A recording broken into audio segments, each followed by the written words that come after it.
श्री सद्गुरुदेव ने कहा कि जीवन के प्रत्येक आयाम पर आने वाली हर चुनौती आध्यात्मिक विकास व श्रेष्ठता के अनेक नूतन अवसर लाती है।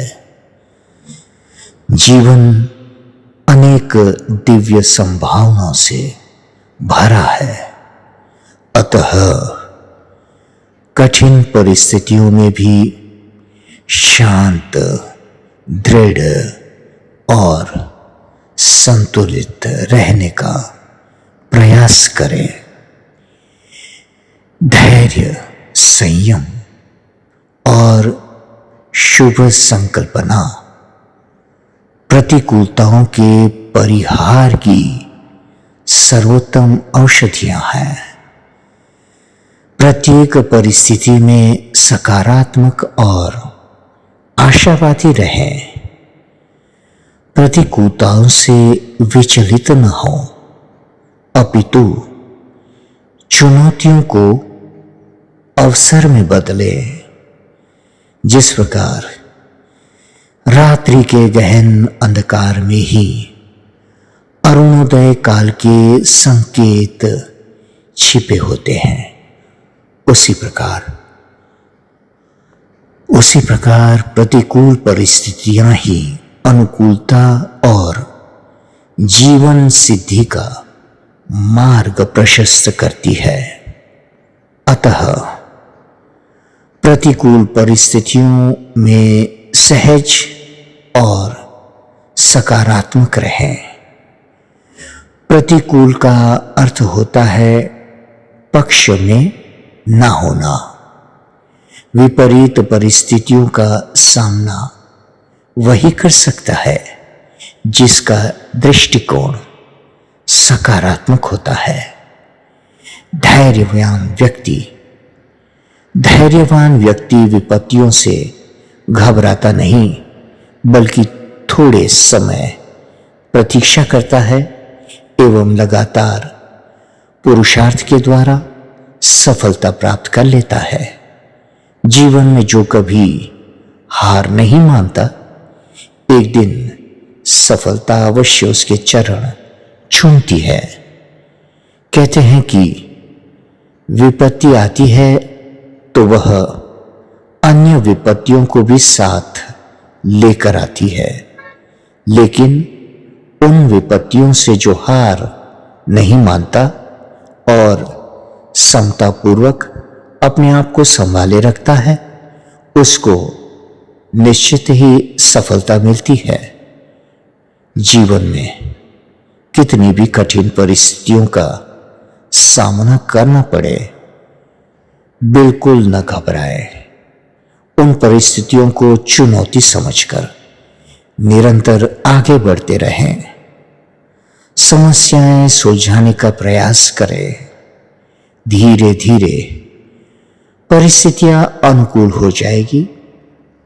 माता सीता जब अशोक वाटिका में थी, तब एक समय ऐसा आया जब वह चंद्रमा से कहने लगी कि हे चंद्रमा, क्या तुझे मेरा दुख नहीं दिखाई देता? मेरे मन की अशांति को अपनी शीतलता की शांति प्रदान कर। माता सीता अशोक वृक्ष से कहती है कि हे अशोक, तू तो अपने नाम को सत्य कर दे, मेरे शोक को हर ले। उस क्षण माता सीता मन से ही हार मान चुकी थी।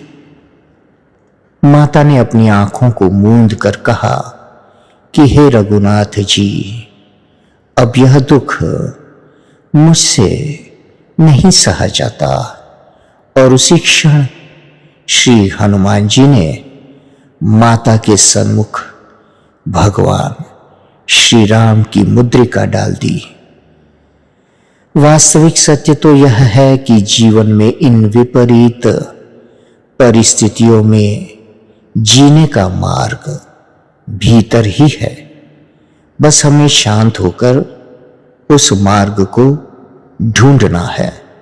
सत्य तो यही है कि जीवन में प्रतिकूल परिस्थितियां तो आती जाती रहेगी, लेकिन यदि आप मन को शांत करके प्रभु से प्रार्थना करेंगे तो श्री हनुमान जी आपके सम्मुख भी आशा रूपी राम मुद्रिका अवश्य डालेंगे।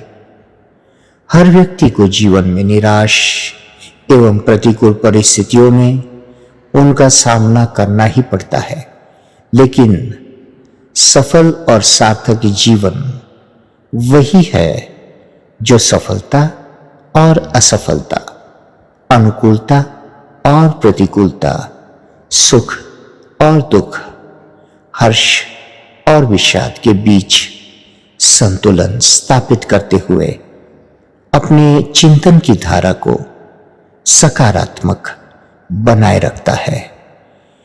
जीवन की समग्र समस्याओं का समाधान व्यक्ति चिंतन के द्वारा खोज सकता है।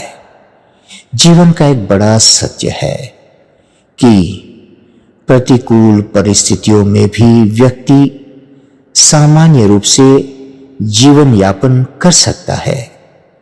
आवश्यकता है तो बस मानसिक संतुलन बनाए रखने की। मानसिक संतुलन बनाए रखना चाहिए। सकारात्मक चिंतन वाला व्यक्ति इन्हीं परिस्थितियों में धैर्य, शांति और सद्भावना से समस्याओं को समाहित कर लेता है। समस्याओं के साथ संतुलन स्थापित करता हुआ ऐसा व्यक्ति जीवन को मधुरता से भर लेता है। सकारात्मक चिंतन के माध्यम से इच्छा शक्ति जागती है। तीव्र इच्छा शक्ति से ही व्यक्ति आगे बढ़ता है और प्रतिकूल परिस्थितियों को अनुकूल बना लेता है। किसी कार्य के लिए उसे कितना भी संघर्ष करना पड़े, वह कार्य कितना भी मुश्किल क्यों न हो, परिस्थितियां चाहे कितनी भी जटिल क्यों न हो, संकल्प और इच्छा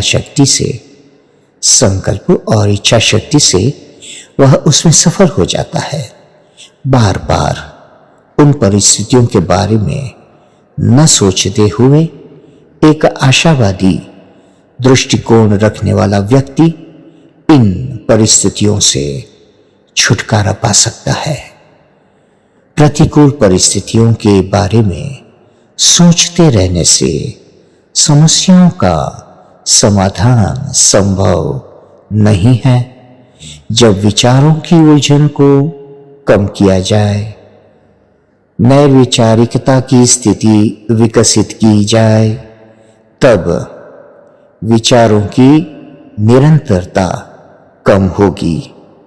व्यक्ति किसी भी परिस्थिति में समायोजन कर सकता है। इस संदर्भ में एक प्रश्न उठता है कि विचारों की निरंतरता को कैसे कम किया जाए, तो इसका उत्तर है विचारों को कम करने में योग और साधना की महत्वपूर्ण भूमिका है। यदि प्रतिदिन व्यक्ति थोड़ी थोड़ी देर ध्यान का प्रयोग करे तो निश्चित रूप से वह अपने मानसिक संतुलन को बनाए रख सकता है एवं प्रतिकूल परिस्थितियों का सामना भी बड़ी ही आसानी से कर सकता है। जय सिया राम। जय सद्गुरुदेव भगवान की जय।